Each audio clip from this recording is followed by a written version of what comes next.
Hello दोस्तों, कैसे हो आप सब। स्वागत है आपका मेरे चैनल प्रोफेशनल एजुकेशन पे। मेरा नाम है सुमित राठी। आज हम बात करने वाले हैं परफॉर्मेंस सिक्योरिटी के बारे में। परफॉर्मेंस सिक्योरिटी क्या होता है, परफॉर्मेंस सिक्योरिटी का यूज़ क्या होता है टेंडर के अंदर, परफॉर्मेंस सिक्योरिटी क्लाइंट बिल्डर से किन किन कंडीशंस में मांगता है। आज हम लोग ये सारे टॉपिक डिस्कस करने वाले हैं अपने वीडियो में। प्लीज़ बिना किसी देरी के शुरू करते हैं।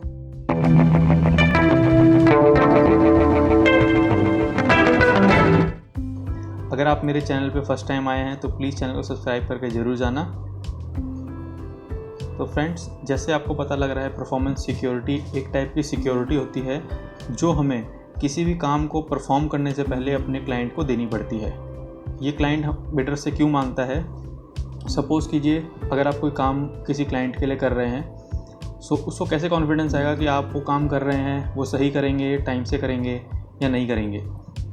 जो सिक्योरिटी क्लाइंट बिल्डर से मांग रहा है, वो सिक्योरिटी अगर आप काम ढंग से नहीं करते हैं या क्लाइंट ने जो आपको काम दिया है वो आप टाइम जो इतना उसका कॉन्ट्रैक्ट पीरियड है उसमें कंप्लीट नहीं करते हैं, या वो काम ख़राब कर देते हैं, या वो काम आप करने से मना कर देते हैं, वो काम को बीच में ही छोड़ देते हैं। इस केस में कॉन्ट्रैक्ट आपका जो होगा वो कैंसिल हो जाएगा और जो आपने परफॉर्मेंस सिक्योरिटी दी है उसको फॉरफिट कर लिया जाएगा। तो परफॉर्मेंस सिक्योरिटी ये भी होता है कि अगर आप काम लेट कर रहे हैं, उसमें बहुत सारी कंडीशंस होती हैं। अगर आप काम लेट कर रहे हैं या आप 1 हफ्ते या 2 हफ्ते एक्स्ट्रा ले रहे हैं उस काम को करने में, कुछ परसेंट वो आपका परफॉर्मेंस सिक्योरिटी का काट के वो आपको बाकी जो भी आपका अमाउंट बचेगा वो आपको रिटर्न कर देगा। ये परफॉर्मेंस सिक्योरिटी होती क्या है, जब जितना आपका कॉन्ट्रैक्ट पीरियड होगा तब तक ये क्लाइंट जो आपका होगा वो अपने पास रखेगा इन सारे पैसे को, या जो भी आप इसको जिस फॉर्म में आप बना के देंगे वो अपने पास रखेगा। तो फ्रेंड, जो है कि परफॉर्मेंस सिक्योरिटी टेंडर के अंदर इम्पॉर्टेंट की होती है। अब ये इसलिए इम्पॉर्टेंट है कि भैया, अगर आप सपोज़ कीजिए क्लाइंट ने आपको कुछ काम दिया है करने के लिए, ठीक है, और वो काम आप टाइम से नहीं कर रहे हैं, उस केस में क्लाइंट आपकी जो परफॉर्मेंस सिक्योरिटी है फॉरफिट कर लेगा, वो जब्त कर लेगा आपका। वो जितना ही पैसा है आपका, जो भी अमाउंट आपने किसी काम को करने के लिए दिया हुआ है, वो आपको वापस नहीं मिलेगा किसी भी कंडीशन में अगर आप वो काम नहीं करते हैं। आपको ये बहुत ध्यान रखना है कि जो भी आप काम लें अपने क्लाइंट से उसको पूरा कीजिए, टाइम से पूरा कीजिए। अगर उसमें कोई भी गड़बड़ होती है तो वो आपका पैसा भूल जाइए कि आपको वापस मिलने वाला है। फ्रेंड्स, थर्ड चीज़ जो हम डिस्कस करने वाले हैं कि जो भी आप परफॉर्मेंस सिक्योरिटी दे रहे हैं अपने क्लाइंट को, उसके साथ हम लोग क्या क्या डॉक्यूमेंट दूसरे सबमिट करने वाले हैं। जब भी आप परफॉर्मेंस सिक्योरिटी देते हैं तो उसके साथ एक कॉन्ट्रैक्ट एग्रीमेंट जाएगा। फ्रेंड्स, कॉन्ट्रैक्ट एग्रीमेंट क्या होता है कि जो भी आप काम करेंगे वो काम किस टर्म एंड कंडीशन में करेंगे। उस कॉन्ट्रैक्ट एग्रीमेंट के अंदर सब कुछ मेंशन रहता है कि आपकी पेमेंट टर्म ये होगी, आपका एलडी क्लॉज ये होगा, आपको ये काम इतने टाइम के अंदर कंप्लीट करके देना है। जितनी भी टर्म एंड कंडीशन उस काम से रिलेटेड होती हैं वो सारा कुछ आपको कॉन्ट्रैक्ट एग्रीमेंट के अंदर डाल के देना होता है। फ्रेंड्स, थर्ड चीज़ जो होती है जो आप परफॉर्मेंस सिक्योरिटी के साथ अपने क्लाइंट को देंगे वो है एक्सेप्टेंस ऑफ वर्क ऑर्डर, या LOI बोल सकते हैं, लेटर ऑफ इंटेंट। जो भी आपका कॉन्ट्रैक्टर या आपका क्लाइंट आपको वर्क ऑर्डर दे रहा है किसी काम को करने के लिए, तो उसका आपको एक्सेप्टेंस देना है कि आप वो काम करेंगे कि नहीं करेंगे। ठीक है, तो अगर आप ये नहीं देते हैं वो जो काम है वो दूसरे किसी कॉन्ट्रैक्टर को दे देगा या किसी दूसरे बिल्डर को दे देगा। तो आपको ये ध्यान देना है कि जो भी परफॉर्मेंस सिक्योरिटी आप देंगे उसके बाद जो डॉक्यूमेंट जाने हैं वो आपको देने पड़ेंगे, तभी आपका काम शुरू होगा।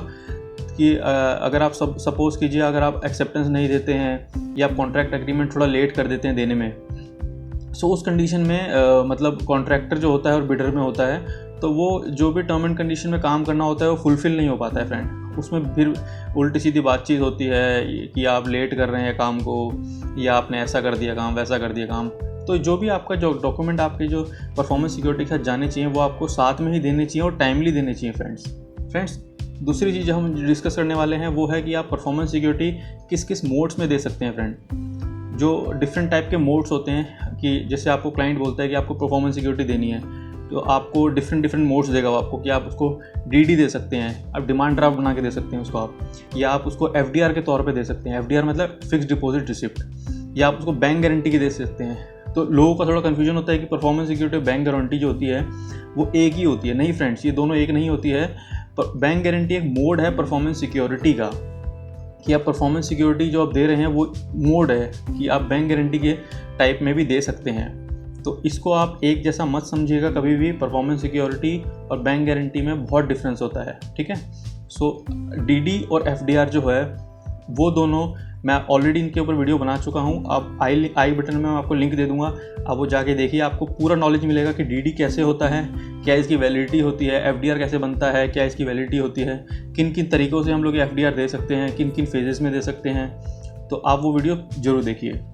सो फ्रेंड्स, परफॉर्मेंस सिक्योरिटी हम इन 3 तरीक़ों से दे सकते हैं। डीडी डिमांड ड्राफ्ट जो होता है, डिमांड ड्राफ्ट जैसे हमारा होता है वो 90 डेज़ के लिए वैलिड होता है। तो अगर आपका कोई काम छोटा है कि आपको कम, जैसे सप्लाई का काम होता है कि आपको किसी आइटम को सप्लाई करना है, तो उस आइटम को उस कंडीशन में आप डीडी दे सकते हैं, या क्लाइंट आपको खुद ही बोल देगा कि भैया आपको डीडी देना है, क्योंकि उसमें आपका जो कॉन्ट्रैक्ट पीरियड है वो कम टाइम के लिए है।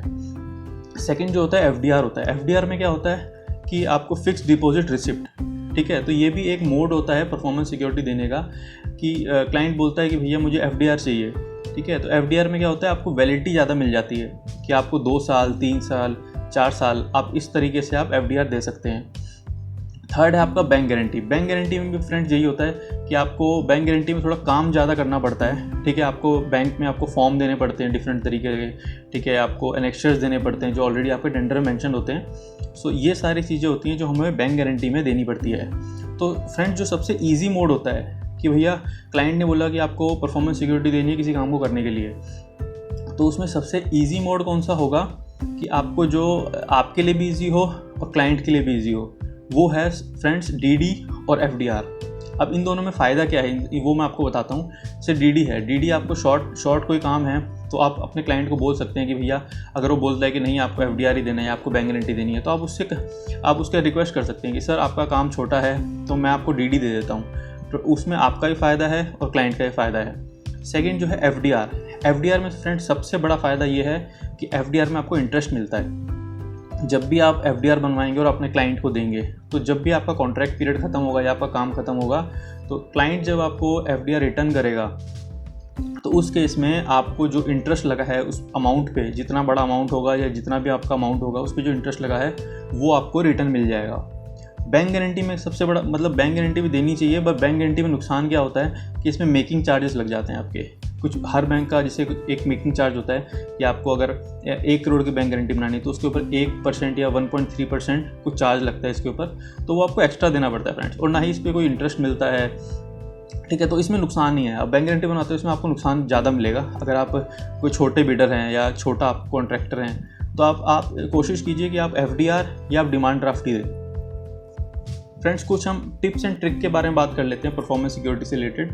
तो परफॉर्मेंस सिक्योरिटी जैसे होती है तो ये हमें 5 से 10% देनी होती है अपनी कॉन्ट्रैक्ट वैल्यू की, या आपका जो ऑर्डर वैल्यू, क्लाइंट ने जो आपको ऑर्डर दिया है, सपोज कीजिए 1 करोड़ का है, तो 1 करोड़ का 5 से 10%, 5% भी हो सकता है, वो 10% भी हो सकता है, बीच में भी हो सकता है। तो ये आपका टेंडर में मेंशन करते हैं। ज़्यादातर टाइम ये 10% होता है या 5%, मतलब फिक्स होता है कि 5% देना पड़ेगा आपको या फिर आपको 10% देना पड़ेगा। तो ये आपका ऑर्डर वैल्यू और कॉन्ट्रैक्ट वैल्यू का 5 या 10% आपका देना पड़ता है आपको ये। सेकंड जो है वो है कि आप ईएमडी देते हो टेंडर के अंदर, ईएमडी का भी अमाउंट आप as a performance security client को बोल सकते हो कि भैया जो मैंने आपको ईएमडी दी हुई है या आपने वो डीडी में दी हो या फिर एफडीआर में दी हो, तो उसको आप एज अ परफॉर्मेंस सिक्योरिटी रख लीजिए, क्योंकि ऑलरेडी अब आपने क्लाइंट को दिया हुआ है। अब आप वो वापस लेंगे ईएमडी, फिर परफॉर्मेंस सिक्योरिटी देंगे उसको, तो उसमें टाइम भी ज़्यादा लगेगा। तो आप अपने क्लाइंट से रिक्वेस्ट कर सकते हैं कि सर जो भी हम लोगों ने आपको ईएमडी दी हुई है तो आप उसे एज अ परफॉर्मेंस सिक्योरिटी रख लीजिए। इन केस अगर उसमें डिफरेंस आ रहा है कि आपको परफॉर्मेंस सिक्योरिटी देनी है 2 लाख की और आपने स्टार्टिंग में ईएमडी दी हुई है 1 लाख की, तो उस केस में क्या होता है, उस केस में आप मैनेज भी कर सकते हैं कि आप ईएमडी भी रख लीजिए और आप जो आपको 1 लाख रुपये डिफरेंस आ रहा है वो मैं 1 लाख रुपये आपको दोबारा एज ए एफडीआर या डीडी आपको मैं दे देता हूँ, ठीक है। तो ये है कि आपको 1 लाख उस पर ऑलरेडी पड़ा हुआ है, 1 लाख रुपये आप और दे देंगे। तो ये भी बहुत अच्छा तरीका है कि आप क्लाइंट से बात करके रिक्वेस्ट करके इस तरीके से भी आप परफॉर्मेंस सिक्योरिटी को सेटल कर सकते हैं फ्रेंड्स। सो फ्रेंड्स, आपको ये वीडियो कैसा लगा? अगर आपको ये वीडियो अच्छा लगा है तो प्लीज़ इस वीडियो को लाइक कीजिए और अगर आप मेरे चैनल पर फर्स्ट टाइम आए हैं तो प्लीज़ इसको सब्सक्राइब करके ज़रूर जाना। और आपका अगर कोई भी क्वेश्चन है परफॉर्मेंस सिक्योरिटी से रिलेटेड तो आप कमेंट सेक्शन में मुझे बता सकते हैं। मैं आपकी क्वेरी जो भी होगी वो उसको रिजॉल्व पक्का करूँगा।